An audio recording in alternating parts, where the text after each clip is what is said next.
पूजन ऐसी होती हो जिस पूजन से मेरा पति का मुझे दर्शन हो जाए या मेरा पति मुझे मिल जाए, एक बार उनका दीदार हो जाए, जो मुझे देखे नहीं है बहुत दिनों से, ना मैंने उनको देखा है, एक बार दीदार हो जाए, एक बार वापस मिलन हो जाए। जिस व्यक्ति का कोई कार्य सिद्ध नहीं हो रहा है, कोई कार्य अटक गया है, मिलन नहीं हो रहा है, कोई अदालत तक में बात पहुंच गई है और मालूम पड़े संबंध टूटने वाला है, लग रहा है कि ये ससुराल वाले नहीं रख रहे, या लग रहा है कि ये संबंध हमारा खराब होने वाला है, उस व्यक्ति को ये व्रत 9 दिन के धारण कर लेना चाहिए। जो माता जानकी जी ने वाल्मीकि बाबा से पूछ कर करा था, जो माता सीता जी ने वाल्मीकि बाबा से पूछ कर करा था।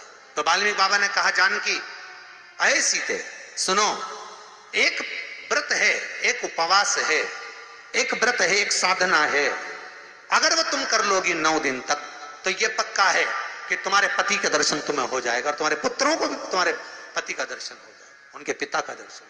ठीक है, क्या उपाय? कहा शिव मंदिर में जाइए, पहले दिन 9 फूल कमल के हों,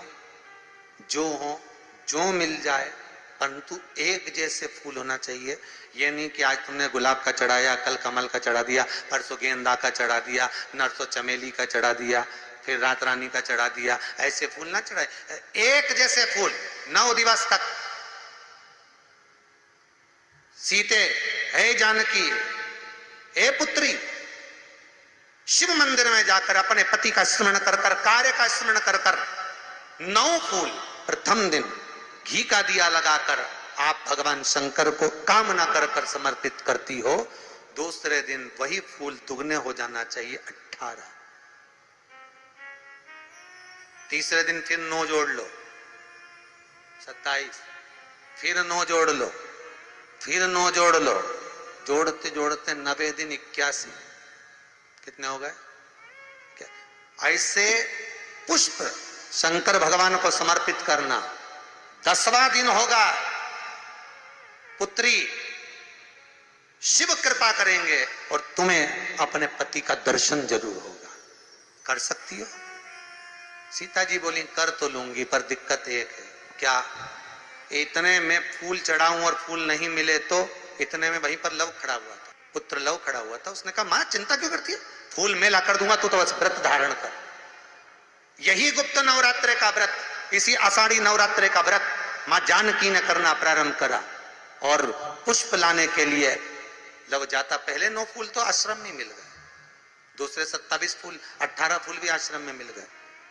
धीरे धीरे धीरे धीरे जब 5 दिन हो गए, पुष्प की संख्या कम पड़ने लगी, तो लव को मालूम पड़ा कि मेरी माता को पूजन करने में दिक्कत हो रही है, पुष्प नहीं मिल रहा है। चिंता मत कर मां, अब तो कहीं से भी ला कर दूंगा तो दूंगा।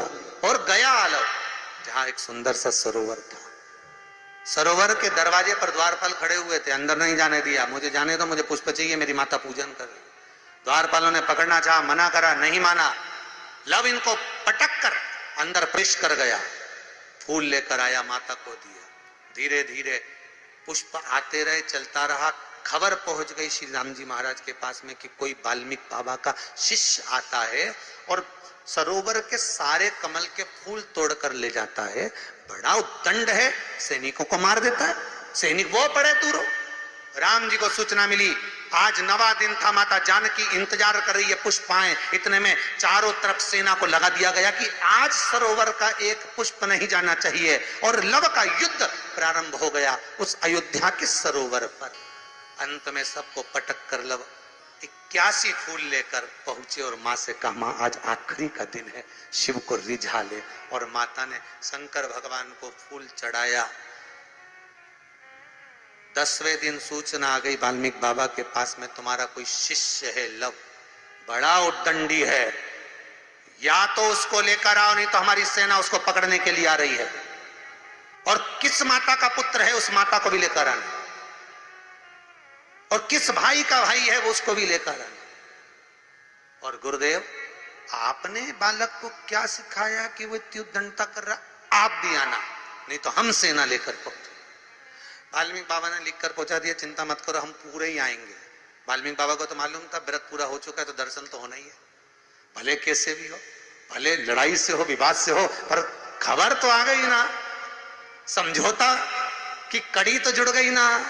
भगवान वाल्मीकि बाबा समझ गए, सीता जी से कह दिया तेरा व्रत पूर्ण हो गया बेटा, अब तू कल तैयारी कर चलने की। और लव को लेकर पहुंचे, सीता जी को देखा, पुत्रों का स्मरण करा, राम जी के नैनों से जल बह गया। वाल्मीकि बाबा सीता से कहते हैं इसको कहते हैं साधना, इसको कहते हैं तप, इसको कहते हैं साधना। आप भी कर सकते हो।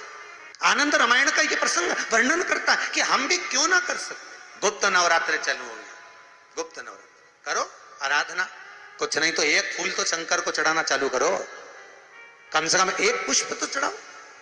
जिसको लगता है कि मेरे परिवार में कोई दूसरा व्यक्ति हस्तक्षेप कर रहा है, या मेरा पति किसी पर नारी के साथ में रह रहा है, या नारी किसी पर पुरुष के साथ में रह रही है, तो माखन थोड़ा सा प्रतिदिन मां जगत जननी के मंदिर में अवश्य समर्पित करें। 9 दिन तक समर्पित करोगे, कैसा भी दोष होगा, कैसे भी ग्रह होंगे, वो सब हट जाएंगे और जीव आपका हो। ये वो नवरात्र है जिसमें प्रेम आनंद बढ़ता है, स्नेह बढ़ता है। भाई भाई में अगर द्वेष हो रहा है, विवाद चल रहा है, अदालत में बात चल रही है, कोई समझौता नहीं हो रहा, एक दूसरे से बातचीत बंद है, करो नवरात्र, यही गुप्त नवरात्र धारण करो। 9 दिन कुछ भी आप बाबा को पुष्प समर्पित करो, फूल। लगता क्या है, कोई यहाँ लिखा तो आनंद रामायण में ये थोड़ी नहीं लिखा कि एक एक सोने की अंगूठी समर्पित करो। उन्होंने तो लिखा पुष्प, केवल पुष्प।